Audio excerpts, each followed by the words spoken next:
大家好，欢迎收听新一期的5分钟中文。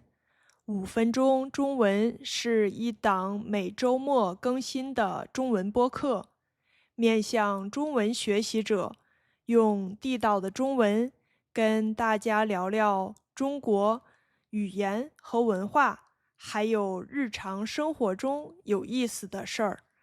今天想跟大家聊的话题是，我是怎么给美国学生起中文名字的。这周三我们开学了，对我来说，新学期最重要的一件事儿之一，就是给学生起中文名字。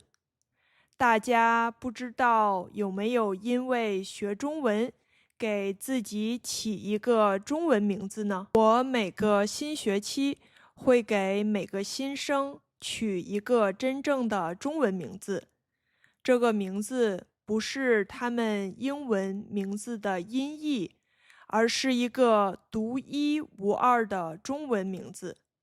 今天想跟大家分享一下，我是怎么给学生起名字的。每次在新学期开始之前，老师们都会提前拿到学生的名单。拿到名单之后，我就会着手给新学生起中文名字。我的原则有2个。第一，这个中文名字在发音上要和他们的英文名字有一定相似性。第二，这个名字要有美好的寓意。那接下来我就具体说说我是怎么给学生取姓和名的。先说姓，中文名字是姓在前，名在后，所以我会先看学生的英文姓，帮他们找一个常见的姓氏。一般来说，我会根据他们英文姓的第一个音节来决定中文姓。比如说，一个学生姓 Madison， 我就会取第一个音节 MA， 给他姓马。不但发音相似，而且中文又有对应的拼写，这样既容易识别，又比较自然。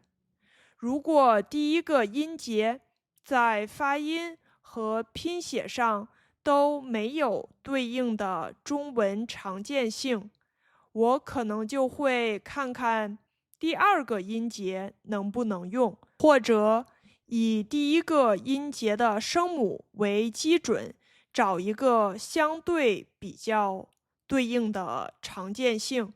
比如一个学生姓 Zander， 我就给他选了曾作为他的中文姓。再说名字，方法和姓类似，我会看学生英文名字的音节，选择发音相似，同时寓意美好的汉字。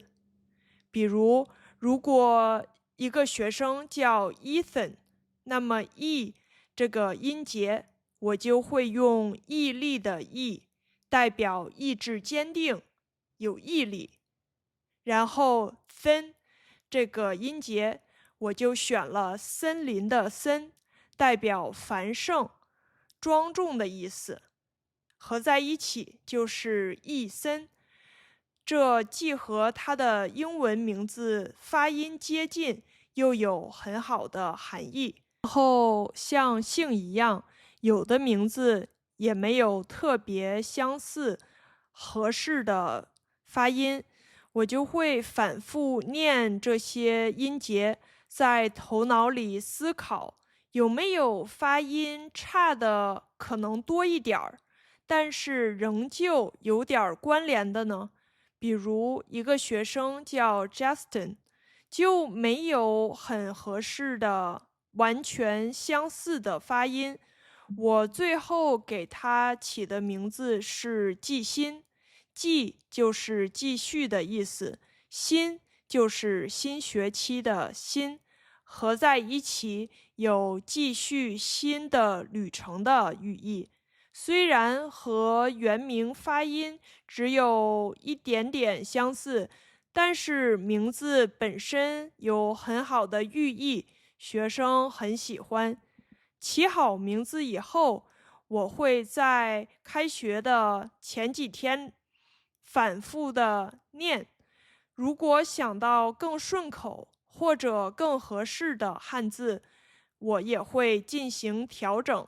到了开学的第一天，我就把名字发给学生，并且告诉他们我是怎么给他们取名字的。在星期三开学的第一天，我还给了他们一张名字纸，上面写着他们的中文名字，每个汉字的意思，下面还贴了一个二维码。